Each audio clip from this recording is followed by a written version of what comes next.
இந்த குழந்தைகள் விஷயத்தில் இவ்வளவு சிரத்தை எடுத்துக்கொண்டீர்களே, இவர்களுடைய தகப்பன் வரும் வரையில் இவர்களை காப்பாற்ற ஏதாவது வழி செய்துவிட்டு போங்கள் என்றாள். அவர்களை ரட்சிக்க தேவியேதான் இங்கே இருக்கிறாளே, அவர்களுக்கு என்ன குறை? அந்த தேவியின் ரட்சணை இனிமேல் அவர்களுக்கு இல்லை. ஏனப்படி? 12 வருஷ காலமாக அவள் யாரை குறித்து தவம் செய்தாளோ அந்த தேவன் இன்றுதான் பிரசன்னமாயிருக்கிறார். அவருக்கு மனமிருந்து அழைத்து போனால் அவருடன் போவேன்.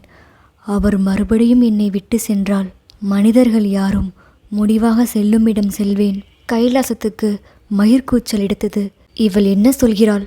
யாரை குறித்து சொல்கிறாள்?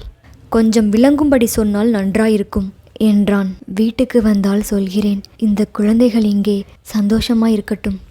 வீட்டிற்கா என்று கைலாசம் இழுத்தான். வீட்டில் என்னை தவிர